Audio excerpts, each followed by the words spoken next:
So the countdown to this year's World Cup is well and truly on as 32 nations combine to create the greatest sporting spectacular on the bloody planet. But in this video, I'm going to try and answer you one simple question. Can Morocco win this year's World Cup?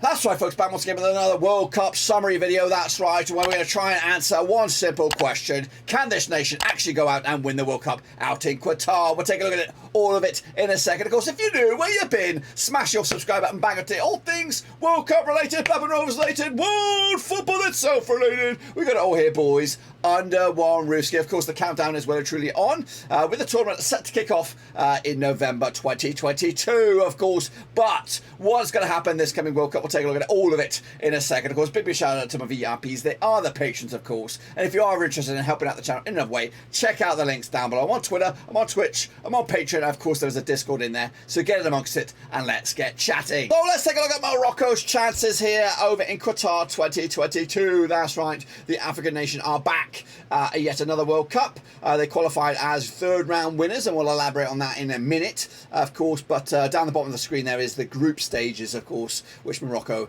easily bypassed, and we'll elaborate on that in a minute. Of course, they qualified for the tournament back in the 29th of March 2022. This is their sixth tournament as a nation. Of course, the last back in 2018. It's back-to-back tournaments for them. In fact, yeah, back-to-back for them, of course. Their best ever, though, was the round of 16 in 1986. That was out in Mexico. Were you alive to see that? I was, of course. But can they repeat those dizzy heights of 86? I don't know. It's going to probably be a very, very tough accomplishment if they could do just that. Walid Regragui is your main man. When I say the man pulling the strings from the dugout, with Yusuf En-Nesyri hoping to score the goals to surprise the nations around the world. So let's take a look at the graphic down the screen there. Morocco came through in their group convincingly over the likes of Sudan, Guinea and Guinea-Bissau, winning 6-6, just one goal conceded, with benchmark results 5-0, 3-0, 4-1s, just one goal conceded in that early door group stages. That, of course, set us up for the next round, the knockouts, basically a two-legged knockout, where Morocco took on the Democratic Republic of Congo, who are trying to make their first ever World Cup. But of course, you're up against a unit, a team that's been there, seen it and done it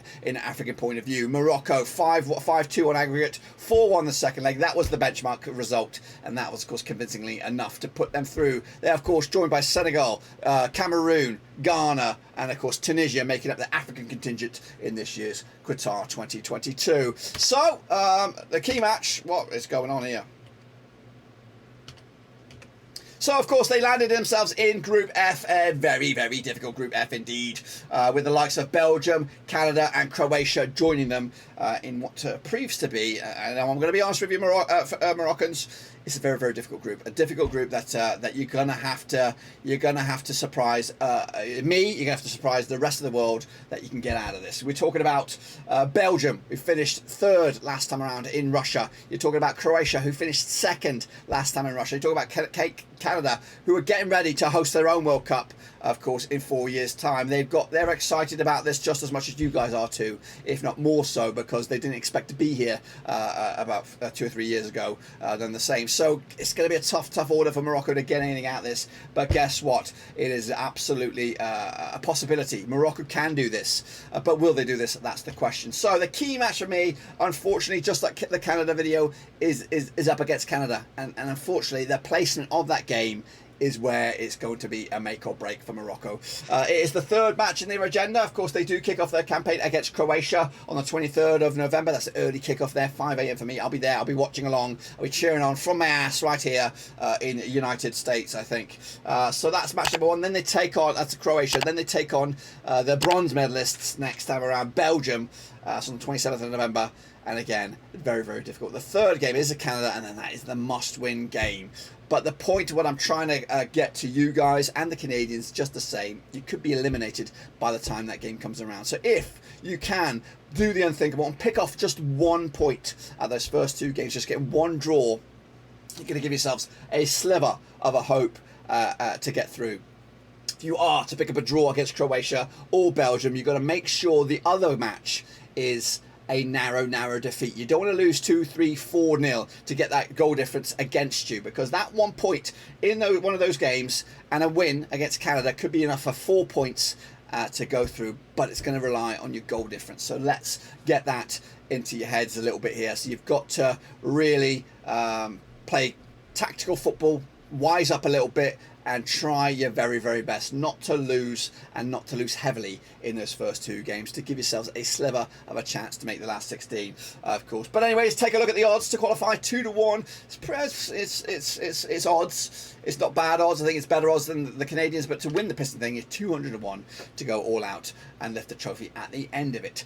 But it's going to be a tough order, of course. And do you have the players? Do you have the manager to do that? Of course, you've been dominating out in Africa, especially the qualification phase. I don't think you were that great though in the Africa Cup of Nations, if my memory serves me correctly. I don't even know if you made the last 16 or the knockouts or whatever for that. So you've got the hopes of a nation riding on your shoulders here. And again, when you look at the World Cup, this coming World Cup from a African point of view, you know. And I've been cruel. I've been cruel on the African nations so far. I've not given them much hope, but it is tough.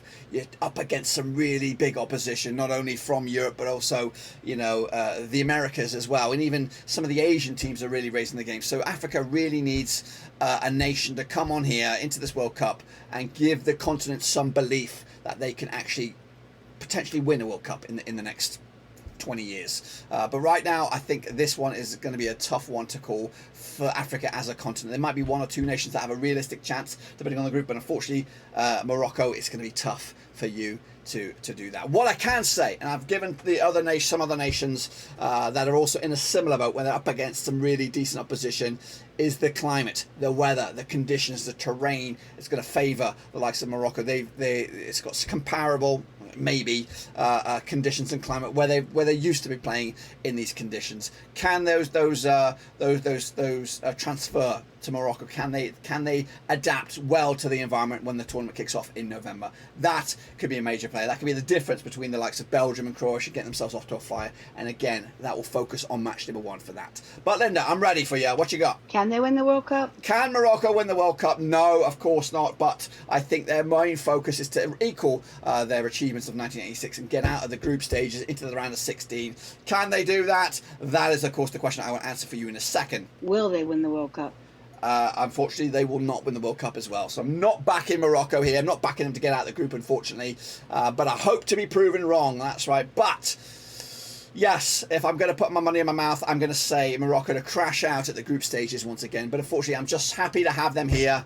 Hopefully, they prove me wrong and prove the continent of Africa proud and get themselves at least in the knockout stages. But for me, crashing out of the group. There you have it, folks. There you bloody have it. A short, sharp take on this nation's chances out in Qatar 2022. What do you expect this country will do in this year's tournament? Do you think they'll get out of the group stages, or do you think they'll go deep into the competition itself? Let me know your opinion down below. And of course, we'll look forward to non-stop coverage right here at Blackburn Overseas. We're going to have, of course, predictions, previews, reviews, reactions, and of course, reactions from real fans themselves, of course. So that's all to look forward to this year out in Qatar 2022. So make sure you smash your subscribe, smash the thumbs up, and smash the little bell, boys and girls, as we look forward to a fantastic winter, or at least late 2022 of world football. Let me know your thoughts and opinions again about this nation, and of course the tournament itself in the comment section. But until then, guys and girls, I'll see you soon for the next one.